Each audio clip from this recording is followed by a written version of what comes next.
Hello la team, j'espère que vous allez bien. Ici c'est Faso Ambassadeur, toujours avec le chapeau de Saponais. Aujourd'hui, je vous amène visiter un endroit symbolique de la musique burkinabé.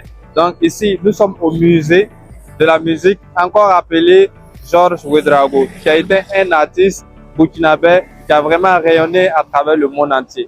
Donc aujourd'hui, nous allons rentrer, nous allons visiter les différents instruments musicaux de la musique burkinabé et nous allons voir ensemble leurs histoires. Donc, nous sommes au musée de la musique, donc ensemble on va visiter les instruments musicaux de notre très cher pays Burkina Faso.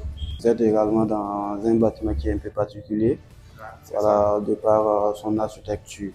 Donc c'est un bâtiment qui date des années 84. Les années 1984. Oui, 84, sous la révolution Thomas Sankara. Et donc c'est un bâtiment qui a été mis en place par une association dénommée ADOA, donc association des architectes pour le développement de l'urbanisme et de l'habitat en Afrique de l'Ouest. Je ne fais pas de souci, donc merci bien. Et là nous avons actuellement des expositions en cours. Nous avons une première exposition qui porte sur l'histoire musicale depuis les années 46 jusqu'en 2018. Voilà, et donc il faut noter que d'abord la musique ici au Burkina Faso était d'abord communautaire. Voilà, c'est généralement pendant les cérémonies festives ou de réjouissance, voilà, que des cantatrices ou des cantateurs faisaient la musique et tout ça. Et donc ce n'est que vers les années 60 que certains artistes vont commencer à s'organiser et tout ça. C'est à partir de là que nous allons voir l'orchestre comme l'harmonie voltaïque, l'orchestre national et tout ça. Donc l'exposition est scindée en 4 étapes. Nous avons la première étape des années 47 à 60, de 60 à 80, de 80 à 2000. Voilà. Et donc là nous sommes dans la première partie. Nous allons découvrir la seconde partie, dans la partie des années 80, et nous allons parler beaucoup plus de la période révolutionnaire. Et donc Thomas Sankara était une personne qui était convaincu que par la musique il était un peu facile. Voilà, il était très facile de faire véhiculer un peu l'idéologie de la révolution. Et voilà, et lui-même étant musicien, puisqu'il jouait de la guitare et tout ça, il a été à l'origine de 2 orchestres, à savoir les Colombe de la Révolution et les Petits Chanteurs au Point Levé. Et donc, il était une personne aussi, qui luttait pour l'épanouissement des femmes et tout ça. Donc, pour ça, vous allez voir que les Colombe de la Révolution étaient essentiellement composés, des femmes. Voilà, et les Petits Chanteurs au Point Levé, concernaient beaucoup plus des tout petits. L'une de ces phrases qui nous retient ici, c'est quand il dit, sa photo qui est là, le monde sera plus que meilleur si nous échangeons nos kalachnikovs contre les guitares. Et donc ici, quand on se penche beaucoup plus sur les différentes fonctions de la musique, on se rend compte que la musique célèbre la vie parce que elle est utilisée pour dénoncer un peu les vices de la société. Elle est utilisée pour galvaniser les gens, surtout lors des travaux des champs et tout. Elle est utilisée pour consoler quand il y a des périodes douloureuses et tout ça. Et dans certaines sociétés traditionnelles, vous allez voir que quand ils s'en vont à la recherche de certaines plantes pour des raisons de soins et tout ça, c'est toujours accompagné par la musique. Donc la musique célèbre la vie, alors que quand on parle de la Kalash, il n'y a qu'un seul message, et c'est celui de la mort. Et donc pour lui, ce monde sera plus que meilleur si nous échangeons nos kalachnikovs contre les guitares. Et donc là aussi nous avons sur les murs certains artistes aussi qui ont marqué cette période-là, des années 80 jusqu'à 2000. Donc c'est pour les rendre hommage aussi que cet espace leur est dédié. Et et donc nous allons toujours avancer. Et au fur et à mesure que le temps passait, il faut noter qu'il y a certains artistes aussi à travers les voyages et tout ça, ils vont aller au contact d'autres cultures et d'autres artistes et tout ça. Donc ils vont épouser également des nouveaux genres musicaux.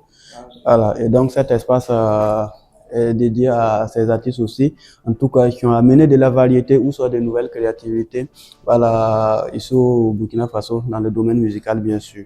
Et là nous avons les Basic Soul qui fut les premiers artistes à agiter les bases du rap. Ici au Burkina Faso, nous avons les Basic Soul, les Chers Bambara, alias Smoke, et autres. Alors, après ça, nous avons le reggae avec le OCB et autres. Donc, cet espace aussi est dédié à ces artistes aussi, en tout cas, qui ont en tout cas apporté de la créativité, ou soit de la nouveauté dans la vie musicale burkinabé. Voilà. Et donc, quand on parle de l'histoire musicale, il faut également parler un peu des appareils de lecture musicale. Quand les artistes ont commencé à enregistrer voilà, leur musique et tout ça, il fallait maintenant penser à certains appareils aussi pour, en tout cas, la lecture de voilà, leur musique et tout ça. Et donc là, nous avons cet espace voilà, qui est réservé aux différents appareils qui étaient utilisés. Et là, nous avons ces appareils qui sont là. Donc, ce fut les tout premiers appareils. Allez, donc, ce sont des cassettes aussi qui sont là. Voilà. Donc, on dépose juste ce dispositif sur la cassette. Et donc, quand on branche, voilà, ça tourne et ça produit. Ça, bon, bon beaucoup de nos visiteurs disent ça. Voilà, parce que c'est ici au musée aussi que moi aussi j'ai vu ça et tout ça. Et donc, après cet appareil est arrivé, voilà, ces appareils, voilà, les magnétoscopes qui sont là. Voilà, donc, c'est l'air cassette aussi, voilà, qui est là. Donc, c'est la cassette qui est là. Donc, on peut toucher. Est-ce que vous avez connu ça? Est-ce que vous avez connu ça? Merci bien. Donc après ça, vers les années 2000 et autres, il y a ces appareils qui sont arrivés et là nous tous nous avons connu ces appareils-là. Donc si votre grain était vraiment vivant, voilà, il fallait avoir ça et puis voilà. Et tout ça, les balles poussières et tout ça, donc c'était ces appareils qui étaient utilisés. Et maintenant, voilà, nous avons ces appareils, les CD et autres. Mais les CD aussi, voilà, ont tendance à disparaître parce que avec l'apparition des clés USB. Et donc là, nous avons cet instrument qui relève de la famille des idiophones ou autophones. Donc, ce sont des instruments qui produisent leur propre son. Et voilà. Et là, nous avons précisément un balafon. Et il faut retenir qu'au Burkina Faso aussi, il y a plusieurs communautés qui jouent le balafon. Mais le balafon diffère d'une communauté à une autre. Voilà, de part à part la taille de l'instrument, la forme et tout ça. Voilà. Et donc, quand vous voyez ce type de balafon, c'est un balafon qui est spécifique à la communauté d'Agara. Voilà, donc c'est un balafon qui a été utilisé lors des résistances populaires, lors des funérailles et tout ça.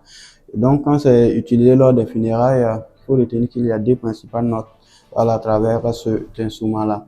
Et donc, chaque note maintenant matérialisant le genre. Et donc, quand il s'agit des funérailles d'une femme, ça veut dire la note matérialisant les femmes est beaucoup plus répétée. Ça veut dire on revient incessamment sur cette note-là. Et donc, si vous êtes étranger, vous allez penser que non, ce sont des amateurs, voilà, des gens qui ne savent pas comment jouer à l'instrument et tout ça. Voilà, donc, alors que quand la communauté entend la façon dont c'est joué, ils savent que voilà, il s'agit des funérailles d'une femme ou soit d'un homme et tout ça. Et donc, vous allez voir que chez les autres communautés, voilà, les balafons n'ont pas ces dispositifs-là. Voilà, donc il est dit que ce balafon aussi possédait certains pouvoirs mystiques et tout ça. Et à l'occasion où on jouait cet instrument-là, il y avait des gens qui venaient danser. Et en dansant maintenant, voilà, ils ont leurs petits soucis et tout ça. Donc, en dansant, ils émettaient leurs vœux au fond de tout ça. Et donc, généralement, après ces actes, il y a d'autres qui revenaient en guise de remerciement, comme quoi leurs vœux se sont avérés exaucés. Et donc, ces cadeaux étaient principalement de la vola. Voilà, un coq ou une pintade. Et donc, quand on leur donnait ces cadeaux-là, ils en approchaient par là. Et puis, voilà. Pendant qu'ils jouent l'instrument, donc, on leur donne un coq ou soit une pintade, ils en accrochent par là. Et puis, voilà, continuent toujours leur animation. Voilà, donc c'est un peu tout ce qui est lié à ce balafon. Et donc là, nous allons nous diriger dans cette... Nous avons deux types de balafons qui sont là, donc qui sont différents. Voilà, tous différents du balafon que nous venons de voir à l'angle. Donc, nous avons cet instrument qui est là. Donc, qui est spécifique à la communauté Boaba. Et donc, chez les Boaba, les balafons ont une forme incurvée. Et ils disent que par cette forme, le transport de l'instrument devient beaucoup plus facile. Et là, nous avons cet instrument qui est spécifique à la communauté Sénoufo. Donc, celui-ci, c'est le balafon Sénoufo. Voilà, donc vous voyez, voilà, c'est beaucoup plus plat. Voilà. Et donc, là, nous avons ces instruments qui sont là. Donc, ces instruments qu'on appelle Sisaka ou Saouché sont des instruments d'origine béninoise. du moins, qui ont été offerts comme cadeau à Mamoudou Ouedraogo, qui fut ministre de la Culture aussi au Burkina Faso. Donc, il a confié ça au musée pour exposition. Et là, nous avons cet instrument qui est là, qu'on appelle le kalimba. Donc, il y a un instrument qui a juste une fonction ludique, généralement joué lors des contes, et là où il y a beaucoup de gens, c'est question de détendre, voilà, l'atmosphère. Voilà. Et à côté, nous avons ces instruments qui sont là, donc qui sont des arts faits à partir de feuilles de rosier. Et donc, ce sont des instruments de la communauté Bissa. Et donc, à l'intérieur, voilà, ouais. Donc, oui, pour avoir le son de ces instruments, il faut attacher l'instrument tout autour des mollets. Et quand on danse maintenant, ça produit un son.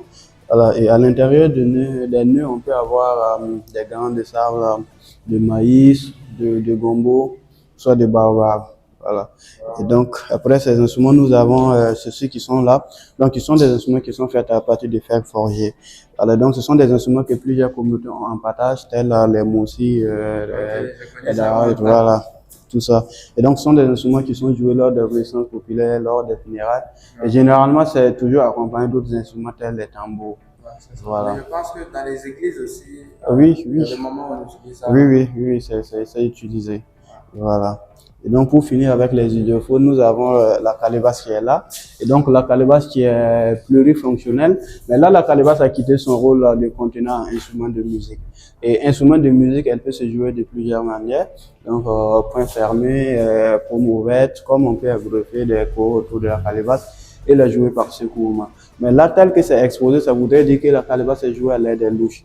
Et donc, quand vous voyez une scène où la calebasse est jouée à l'aide des louches, il s'agit des décès.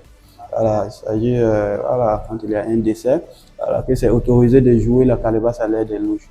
Sinon, pour des cérémonies festives, il est interdit de jouer la calebasse à l'aide des louches. Voilà. Et au-delà de ça, il faut dire que la calebasse et la vie des sociétés ici au Burkina Faso vont de pair. Voilà, d'abord, elle est vue comme un symbole d'hospitalité. Voilà, pourquoi cela? Parce que de par le passé, si vous rendiez visite à quelqu'un, vous aviez l'obligation, voilà, de boire l'eau de bienvenue. Peu importe l'urgence, vous pouvez ne pas avoir du temps pour attendre qu'on vous fasse à manger, mais boire était une obligation. Donc, si vous arrivez, c'était à l'air d'une calebasse qu'on vous donnait, on vous donnait du moins cette eau-là. Alors, donc, si vous refusez de boire, on va vous dire que non, voilà, sauf que vous ne venez pas ici. Si vous venez ici, vous devez goûter cette eau-là. À défaut, voilà, continuez votre chemin. Alors, donc, c'est pourquoi elle est vue comme un symbole d'hospitalité. Elle est utilisée dans certaines conditions, dans certaines circonstances, pour des raisons de justice. Par exemple, dans une famille, il peut arriver que, voilà, il y a quelque chose qui se passe et les gens commencent à s'accuser et tout ça. Et donc, si vous pensez que vous êtes accusé à tort, vous pouvez demander à ce qu'on vous apporte une calebasse pour la briser. Voilà, vous jurez là-dessus et puis voilà. Et là, maintenant, ce sont les conséquences qui se faire sentir, voilà, donc qui vont révéler un peu le coupable. Et si vous décidez aussi de vous réconcilier, vous devriez également, voilà, vous partager, voilà, une calebasse d'eau.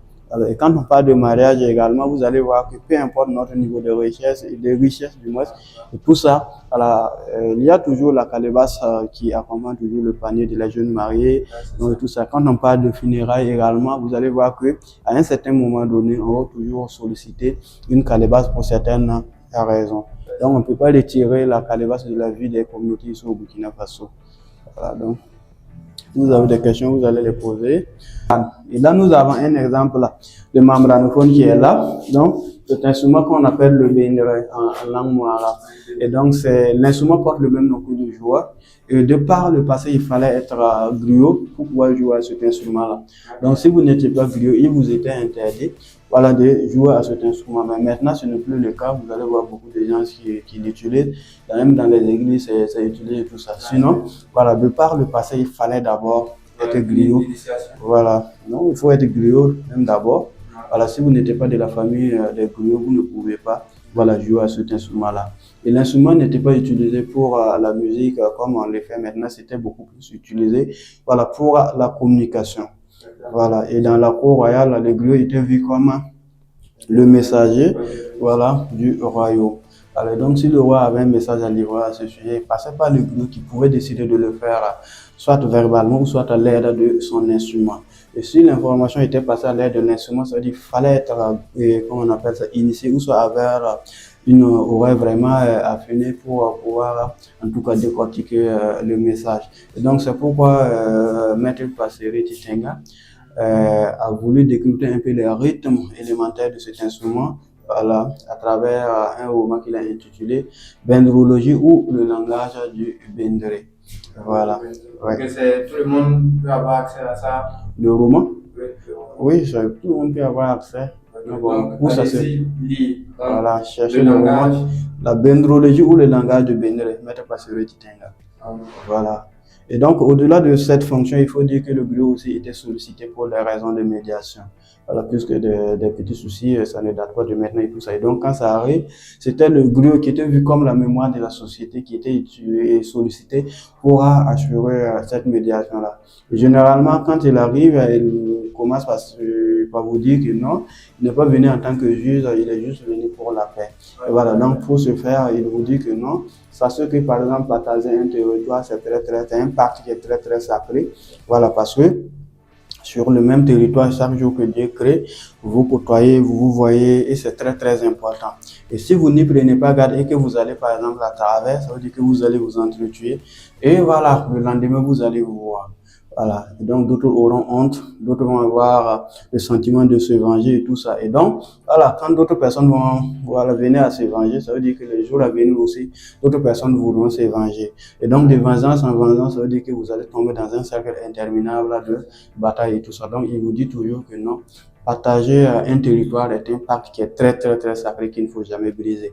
Je vais vous dire également que non, si vous vivez sur le même territoire, forcément si on va bien vérifier, dans vos familles respectives, vous avez les filles, les tantes et les sœurs de d'autres communautés comme épouses et ils ont les vôtres aussi comme épouses. Et donc, est-ce que vous avez pensé à ces dernières-là? Si ce n'est pas le cas, c'est le lieu de penser à ces dernières parce que elles portent votre sang. Et si vous n'avez pas pensé à ces dernières et que vous allez à travers, c'est-à-dire vous allez vous entretuer et ce sont vos propres enfants qui seront des veuves et vos propres neveux qui seront des orphelins. Est-ce qu'ils vont vous pardonner? Voilà, la question reste posée. Et donc, c'était par ce genre de raisonnement que le griot pourrait amener, voilà, deux parties, voilà, à s'excuser, à essayer de trouver un terrain d'attente. Mais, il faut noter également que non, il peut arriver des fois que, voilà, quand bien même que rarement, il peut arriver que le griot échoue, puisque la société aussi était régie par un principe. Il était interdit, par exemple, de refuser la demande de pardon d'un griot. Donc, si le griot arrive et dit faites pardon, voilà, ça suffisait pour que vous cessiez en tout cas les petites querelles et tout ça. Mais, entre griffes, il peut arriver que le griot échoue. Et donc, si le griot échoue, il laissait la place au forgeron. Et donc, quand le forgeron arrivait, il venait avec une pression que, voilà, très peu de gens, voilà, avaient la possibilité de résister. Voilà, puisque la société était structurée de telle sorte que, si vous n'étiez pas, par exemple, griot, vous ne pouvez pas, par exemple, jouer à cet instrument. Et si vous n'étiez pas forgeron également, vous n'avez pas, par exemple, le droit de travailler le fer. Voilà. Donc, quand le forgeron venait, il venait avec le fer comme veto. Donc, quand il arrive, il vous dit également que non, il n'est pas venu pour juger qui que ce soit, il est juste venu pour la paix. Et celui qui n'est pas prêt pour cela, qu'il sache qu'à partir de maintenant, il n'aura plus le droit d'utiliser tout ce qui est fait en fer. Et donc, quand on vous dit ça, c'est comme si on vous disait que, voilà, à partir de maintenant, vous n'avez plus le droit de cultiver parce que pour cultiver, vous avez besoin de la daba qui était fabriquée par le forgeron. Voilà, les haches, les faucilles et tout ça, c'était l'œuvre du forgeron. Donc, si on vous dit cela, c'est comme si on vous disait que non, vous n'avez plus le droit de cultiver. Alors que, voilà, presque 100% de la population vivait de l'agriculture. Et voilà. Et même jusque-là, voilà, notre agriculture n'est pas si mécanisée, voilà, pour nous permettre de nous passer de ces outils tels que les dabas et autres. Voilà. Après ça, il va vous dire également que non. Tiens, si ça vous chante de mourir, il n'y a pas de souci, vous pouvez vous entretuer, mais sachez que si vous mourrez, personne n'utiliserait tout ce qui est fait en fer pour creuser votre tombe. Et quand il vous dit cela, c'était la pierre, en tout cas, des menaces. Voilà, donc c'était un peu, voilà, la pierre des menaces que les gens craignaient, parce qu'ils se disent que, voilà, la tombe, c'est un droit par naissance. Voilà, et même si le diable venait à mourir dans la société et tout ça, il aurait au moins la tombe. C'est le moins qu'on puisse faire pour lui. Et pourquoi moi qui suis de la communauté, si je meurs, je vais rester à l'air libre jusqu'à, en tout cas, putréfaction, ou soit me faire dépioter par des sarniens et tout ça. Donc c'était très mal apprécié. Donc quand les forgerons brandissaient ces menaces-là, vous allez voir que voilà, les gens vont commencer à s'excuser, voilà, et demander à la partie fautive de travailler, voilà, à ne pas répéter la même chose les jours à venir. Voilà. Après ça, il y avait une troisième menace. Donc, c'était le cas de la foudre. Les gens pensent que, en tout cas, le forgeron, il a une certaine maîtrise vis-à-vis de la foudre. Il a un secret lié à, voilà, à la foudre et tout ça. Et même jusque là, vous allez voir que quand il y a un cas de foudre, on va toujours demander, voilà, l'aide d'un forgeron d'abord. C'est le forgeron qui va venir en premier lieu, faire ce qu'il a à faire d'abord avant que on ne puisse faire quoi que ce soit. Donc le forgeron aussi vous disait que non, tiens, si ça plaît de ne pas écouter, sachez que le jour où vous aurez voilà, affaire à un cas de foudre, ne comptez pas non plus sur mon secours parce que voilà, je prendrai ce petit plaisir aussi de ne pas vous écouter. Et sachant que celui en tout cas avait le secret ou soit détenait la solution, voilà, les gens n'avaient d'autre choix que de se plier à sa volonté. Et donc c'était par cette manière qu'on arrivait à mettre fin ou soit à circoncire un peu voilà, certains conflits dans la société. Voilà, c'est bien. Et là, nous avons ces instruments qui sont là, donc qui sont des instruments de la communauté Chiamou dans la zone de Orodala. Et donc, ce sont des instruments qui sont fabriqués que par des femmes en âge de ménopause et joués que par des femmes en âge de ménopause. Donc, c'était des instruments qui étaient utilisés pour chanter la bravoure de la femme en tant que mère de l'humanité. Parce que d'après cette communauté, c'est la femme qui porte la vie, c'est la femme qui donne la vie. Donc, elle était vue comme mère de l'humanité. Donc, c'était après avoir accompli sa mission de femme qu'elle avait la possibilité de fabriquer ou soit de jouer à ces instruments, voilà, pour honorer la femme, chanter la bravoure de la femme en tant que, voilà, reine de l'humanité. C'était également utilisé pour annoncer les décès des vieilles personnes. Voilà. Et donc, après ça, nous avons ces instruments qui sont là. Donc, qui sont des instruments de la communauté Gouin. Et chez les Gouin, ce sont des instruments qui sont, voilà, utilisés voilà, lors des réjouissances populaires. C'est utilisé également lors de l'intronisation des rois. Et quand un roi meurt, on choisit un nouveau roi. Et le jour où on va l'installer sur son trône, voilà, ces instruments étaient joués. C'est comme maintenant, on parle d'investiture. À l'époque, on parlait beaucoup plus d'intronisation. Et donc, après ça, nous avons cet instrument qui est là, donc qu'on appelle le rabingo, qui est un instrument de la communauté Yana. Donc, il y a une fonction ludique et c'est généralement joué après les récoltes. Puisque pendant les travaux des champs, les gens n'ont pas la tête à la fête et tout ça, au travail du matin au soir. Donc, après les récoltes, ils se sentent un peu décoincés. Donc, à l'aide de cet instrument, on va les se retrouver aussi, ils faisaient leur animation. Et là, nous avons ces instruments qui sont de la communauté Gan, donc qui sont joués souvent pour encourager les guerriers, puisque à l'époque, il y avait beaucoup plus de guerriers, de rajas par-ci par-là. Et donc, quand ça arrivait, les jeunes en art de combattre aussi s'organisaient pour défendre l'honneur du village. Donc, quand ça arrive, ce sont ces instruments qui sont joués pour les galvaniser, les encourager et puis les motiver. Maintenant, le paradoxe derrière ces instruments était que, voilà, quand tu t'engages comme guerrier, voilà, tu devrais honorer cet engagement-là. Voilà. Mais il y avait une marge de manœuvre, voilà, qui était laissée aux guerriers. Voilà, puisque arrivé sur le champ de bataille, voilà, quelqu'un pourrait penser que son adversaire est de taille et que l'instinct de survie lui exige, par exemple, de se battre en retraite. Et donc, quand ça arrive, c'était pas interdit. Tu devrais juste revenir au village en fouillant pour que les vieilles personnes et les femmes, comment on appelle ça, les vieilles personnes et les enfants qui y sont restés, voilà, puissent se faire une idée, voilà, de la bataille et prendre leurs dispositions et tout ça. Voilà, là, c'était permis. Mais ce qui était condamné, c'était un peu la traîtrise. Par exemple, vous arrivez, voilà, pendant que la bataille est intense et tout ça, au lieu de revenir en fuyard, voilà, vous trouvez une cachette, vous vous cachez, voilà, et vous abandonnez, par exemple, on appelle ça, vos frères d'armes et tout ça. Ça, c'était, voilà, condamné, c'était interdit. Puisqu'à l'heure retour, on va jouer les instruments pour les accueillir. Et en jouant les instruments, maintenant, on remercie les esprits protecteurs et tout, qui les ont protégés durant toute la bataille et tout ça. Et donc, si vous n'avez pas combattu et que vous ne méritez pas, par exemple, ces éloges et tout ça, si vous arrivez, vous évitez juste de jouer, voilà, et tout le public qui sera là pour vous accueillir saura que vous avez été lâche, vous n'avez pas combattu. Et si vous le faites, vous avez votre vie sauve. Mais si vous vous entêtez et que vous passez devant les joueurs comme les méritants, ils disent que les jours à venir, il y a quelque chose qui se passera dans votre vie et c'est irréversible. Voilà. Et donc, c'est un peu la fonction de ces instruments, voilà, dans cette communauté-là. Voilà. Et donc, là, nous allons nous diriger dans cette pièce, la salle là, des aérophones ou les instruments à air. Et là, nous avons ces instruments qui sont là, donc, qui sont des instruments d'alarme. Et donc, on parlait des guerres tantôt, et donc il faut retenir que les guerres ne datent pas de maintenant, sauf que maintenant les guerres sont conventionnelles. Et qui dit guerre conventionnelle, veut dire tout simplement qu'on prévient d'abord l'adversaire avant de l'attaquer. Ce qui n'était pas le cas, voilà, forcément de par le passé. Tous les moyens étaient bons, surtout si ça permettait de gagner. Donc du coup, vous pouvez vous réveiller un matin, et donc vous êtes attaqué, tout ça. Et donc quand ça arrivait, c'était à l'aide de ces instruments-là que l'information était passée. Donc, puisque si on reste là à crier, c'est pas sûr qu'à plus de 100 mètres, quelqu'un pourrait nous entendre, alors que les instruments, le son des instruments ça part plus loin. Donc, quand ça arrive, c'était à l'aide de ces instruments-là, voilà, que les gens s'utilisaient pour... Souffle seulement. Oui, oui. Et donc, il y avait quelques dangers aussi qui permettaient l'utilisation, voilà, de ces instruments-là. Nous avons, par exemple, les guerres, voilà, l'incendie, et le vol. Donc, quand ça arrive, c'était ces instruments qui étaient utilisés pour passer l'information. Et donc, c'est la façon de manier l'instrument, voilà, que, voilà, les gens pouvaient identifier, voilà, le danger. Puisque les sociétés africaines, beaucoup de sociétés étaient organisées de telle sorte que si vous êtes étranger, on fait tout devant vous, mais vous demeurez étranger. Ce n'est pas pour rien que les Blancs ont commencé à confisquer certains instruments de musique, voilà, dans les différentes sociétés, parce que ils débarquent. Quelqu'un commence à jouer un instrument de musique et tout ça. Tu penses que, voilà, la personne est en train de faire de la musique, alors qu'ils sont en train de décider de votre sort. Voilà. Donc, voilà, communiquer entre eux. Et donc, quand le gouvernement a découvert ce secret, voilà, il vous voit avec un instrument de musique, voilà, il commence à, voilà.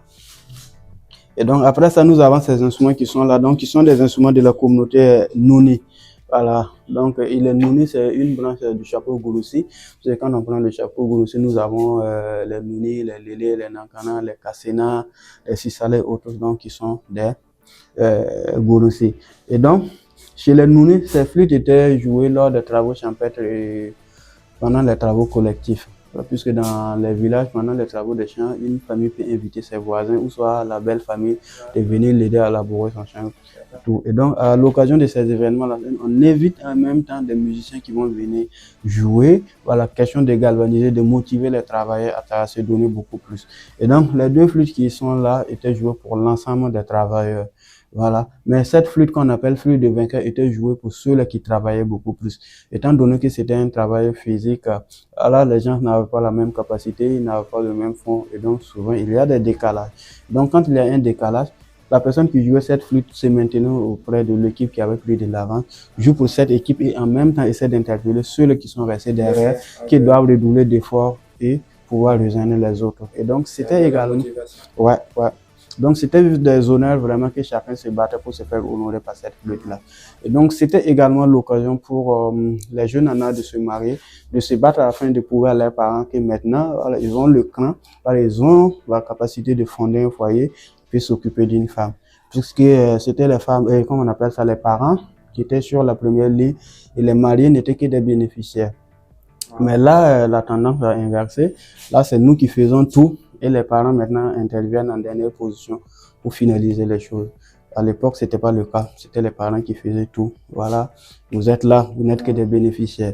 Et donc, si, en tout cas, durant ces travaux, vous vous faites honorer par cette flûte à plusieurs reprises, voilà, plus vous le faites, plus vous mettez un peu la pression sur vos parents et tout ça. Et donc, quand celui-ci va s'engager afin de vous trouver une épouse, c'était beaucoup plus facile. Parce que, arriver dans la famille de la jeune fille, si elle est du village, ils vont dire que non, waouh, si c'est votre fils, un tel, là, voilà, il est travailleur, il est combatif et tout ça. Donc, c'est le genre de fils dont tout père devrait avoir et tout ça. C'était beaucoup plus facile. Mais si à chaque fois, vous n'étiez pas capable de vous faire honorer par cette flûte, c'est-à-dire vous compliquez un peu les choses. Parce que quand vous allez avoir l'âge, forcément, on va vouloir, en tout cas, vous trouver une campagne et tout ça. Et donc, quand les parents vont s'engager afin de vous trouver cette dernière, arrivant, on lui dit souvent que non. Voilà, quand on parle de mariage, voilà, on ne parle pas d'individu, c'est une question de famille, c'est une question de communauté, c'est une question de village et tout ça. Donc, nul ne saurait, par exemple, refuser une telle demande qui est une demande d'intégration et tout ça. Mais à l'étape actuelle où est votre fils, c'est pas sûr qu'il puisse se suffire à lui-même. À plus forte raison, si on lui confie une femme qui plus tard deviendront des enfants, ça sera lui pourrir la vie. Donc, on ne souhaite pas cette vie, voilà, voilà, à votre enfant. Voilà, donc on ne refuse pas, mais allez d'abord lui demander à se donner au travail et tout ça, et après on verra. Et donc quand on vous dit ça et que vous n'avez même plus le courage de revenir, parce que tout simplement personne ne souhaitait en tout cas accorder la main de sa fille à un fainéant, quelqu'un qui... Alors donc vous allez vous rendre compte que durant ces travaux, voilà, chaque jeune se battait vraiment pour se faire honorer par cette flûte-là.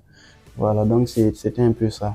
Et derrière vous, nous avons ces flûtes qui sont des flûtes de la communauté Saint, donc qui sont des flûtes qui se jouent en orchestre et par paire. Voilà, et il faut minimum 4 paires de flûtes pour débuter l'orchestre. Voilà, en dessous de 4 paires, il n'y a pas de jeu d'orchestre. Voilà. Et donc les flûtes ici sont de deux types. Nous avons les flûtes femelles qui sont un peu grosses par rapport aux flûtes mâles encore plus petites. Voilà, et donc c'est à partir de 4 paires de flûtes on peut commencer à jouer ces flûtes-là. Et donc, ce sont les joueurs qui sont en même temps les danseurs. Voilà. Ils sont des flûtes qui sont jouées lors des résistances populaires et lors des funérailles. Petit frère de son mari, c'est Petit Mari. Et donc, puisque la femme vient d'une autre communauté, soit d'un autre village et tout ça, donc elle n'est pas née dans votre famille, donc elle n'y a pas grandi, donc elle peut ne pas forcément partager votre mode de vie et tout ça. Et maintenant qu'elle est arrivée dans votre famille, bon, il va de soi qu'elle essaie de s'adapter et tout ça. Et donc durant tout ce temps, souvent il y a des dérapages. Et donc quand il y a des dérapages, il faut savoir qui doit prendre la parole pour que, en tout cas, les choses ne prennent pas une tournure encore plus grave. Et généralement, ce sont les petits maris. Voilà, donc quand elle est en tout cas en décalage, le petit mari qui va se servir de ce bien de plaisanterie et essayer de lui dire que non, voilà, ici on fait les choses comme ça et tout comme ci, comme ça. Donc, et ça demeure de la plaisanterie. Mais si c'est le mari, il y a certaines expressions que le mari ne peut pas utiliser. Voilà, si c'est la belle-mère, c'est encore plus pire. Il n'y a pas plus pire, c'est encore pire. Voilà. Donc c'est comme ça. Et donc c'était pas unilatéral. Elle aussi, elle pouvait s'en servir voilà, pour certaines raisons. Par exemple, il peut arriver que dans sa nouvelle famille, les gens, quand ils partent de chance, voilà, certaines soit de 8h à 18h, 17h comme ça. Et donc à un certain moment donné, voilà, quand elle se sent fatiguée, voilà, c'est mal vu. Voilà, d'aller dire, vous pouvez dire à votre mari que vous êtes fatigué. Mais c'est pas le chef de famille. Le chef de famille est là. Et vous ne pouvez pas lui dire que non, voilà, je suis fatigué. Voilà, votre mari ne peut pas prendre votre défense dans ce sens-là parce que s'il le fait, ça va affecter d'autres personnes aussi. Et donc, quand elle se sent fatiguée, ça veut dire qu'elle peut utiliser le bien de la personne. Parler à son petit mari qui peut être un enfant de 5 ou soit de 10 ans, qui ne comprend pas exactement comment les choses se passent et tout ça. On a dit que nous, vous travaillez comme si c'était vous qui allez nous faire le travail de matin au soir, on a mis la nuit aussi, vous ne pouvez pas nous laisser dormir, nous faire ça. Vous ne pouvez pas essayer d'être gamin, donc quand la femme parle ici, l'enfant ne comprend pas. Mais le chef de famille sait que, en tout cas, voilà, la femme est fatiguée, elle a besoin de se reposer et tout ça. Donc vous allez voir que le lendemain, arrivé au champ, voilà, le chef de famille va faire semblant comme si voilà, il n'a rien à faire. Il dit que moi je m'en vais dans tel là. Mais si vous atteignez à ce niveau-là, vous pouvez vous reposer, on va le faire le lendemain. Donc vous allez voir qu'au lieu de 16h, 17h, à partir de 10h, soit de 11h comme ça, vous êtes à la maison. Donc c'était par des produits comme ça, à laquelle les gens pouvaient faire passer d'autres messages, certains messages de moi. Et là, nous avons cet instrument qui est là, donc fait à partir de l'huile pour réfléchir tout ça. Donc c'est un instrument qui est deux composants en bataille. Donc ce sont les turcas et les sénoufos. Et donc, chez les turcas, l'instrument est joué pendant les récits populaires et tout ça. Donc chez les sénoufos aussi, l'instrument était utilisé pour d'autres raisons également. D'après cette communauté, tout ce qui est dans la nature est vivant. Avant d'entreprendre quoi que ce soit, il faut d'abord avoir la permission. Et par exemple, quand quelqu'un ne se sent pas et il part chercher par exemple des plantes, des feuilles, soit des racines, des plantes pour des raisons de soins, pour eux, il faut d'abord avoir l'accord de cette plante. Faute de quoi, voilà, ce que vous aurez cherché serait nul et sans effet. Et donc pour ce faire, c'était voilà, à l'ère de cet instrument suivi de quelques incantations qu'ils pouvaient savoir s'ils avaient l'autorisation ou pas de chercher ces feuilles ou soit ces racines au sommet de la. Donc c'est un peu ça. Et donc derrière vous, nous avons nos instruments qui sont là. Donc celui-ci est de la communauté Mobi. Et chez les Mobi, c'est un instrument qui était utilisé pour spirituelle et religieux. Ils disent que par cet instrument, ils pouvaient entrer en contact avec les créatures. Et ces créatures avaient une longueur d'avance sur les humains. Donc, du coup, il est considéré afin de pouvoir prévoir ce qui pourrait se passer dans les jours ou les mois à venir. Et donc, après ça, nous avons celui-ci, qu'on appelle la Lumumba. Donc, il y a un instrument bizarre. Mais ça ne voudrait pas dire que ce sont les Bissau seulement qui en utilisent. Puisque les Moussés utilisent, les Goumakis utilisent, les Peuls utilisent, voilà. Donc, mais celui-ci a été collecté dans la zone bizarre. Donc, c'est un instrument qui a juste une fonction ludique, généralement joué là où il y a besoin des gens, dans les marchés, dans les cabarets, ça fait des temps d'habitude, tout ça. Le constat est que, voilà, avant que la personne jouée, pour prendre les personnes qui jouent cet instrument sont des handicapés visuels. Ce sont des gens qui ont des problèmes de vision et tout ça. Ça ne voudrait pas dire également que c'est eux seulement qui jouent l'instrument. Ça, on utilise tout le Voilà, ça c'est tout comme les Européens, on organisait ça. Voilà. Bon, le son du pays. Voilà, il y a beaucoup de la famille là. Là, nous avons ces instruments qui sont là. Donc, ce sont des instruments qui sont liés dans des leçons populaires, lors de tout. Et donc, ça nous appelle également l'événementiel Coulée d'or, qui, dès le départ, le promoteur avait choisi le balafon. Voilà, mais à cette époque, beaucoup de gens qui étaient venus pour les cultures allaient aussi lever, voilà, de prendre le Koundé, parce que le Koundé est beaucoup plus intégrateur par rapport au balafon. Ouais, c'est ça, voilà, parce que le balafon s'est intégré dans la zone de l'Ouest. Alors que le Koundé, dans presque toutes les communautés du Burkina Faso, vous pouvez rencontrer des instruments qui sont similaires à ces instruments. C'est la population qui fait. Donc vous voyez, par exemple, celui-ci qui court, vous voyez que bon, la philosophie et tout, on que voilà, ce sont les mêmes instruments. Donc au lieu de balafon d'or, c'est le Koundé d'or. Donc là, nous avons ces deux instruments qui sont là. Donc celui-ci est fin. Et donc c'est un instrument qui est saisonnier. Généralement, je joue lors des fêtes des maçons. C'est dans les sociétés africaines. Voilà. En tout cas, merci beaucoup pour la visite. Voilà, je peux dire que c'est ma première fois de venir ici. J'ai découvert des instruments que je ne connaissais pas vraiment, mais grâce à vous, j'ai connu l'histoire derrière ces instruments. Et j'invite tous les Burkinabés, voilà, que tu sois au Burkina, que tu sois à l'international, c'est de grouiller, passer voilà, à cet endroit pour vraiment découvrir ce lieu.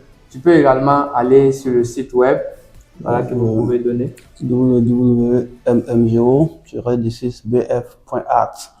Donc, c'est le lien du site web. Donc, vous tapez, vous allez découvrir également ces instruments que nous avons visités ici, ainsi que leur histoire. Mais en présentiel, tu vas vraiment vivre l'histoire et ça fait vraiment plaisir. Voilà, donc je ne sais pas si vous avez un autre message à leur donner, voilà, pour le soutien aussi et tout ça.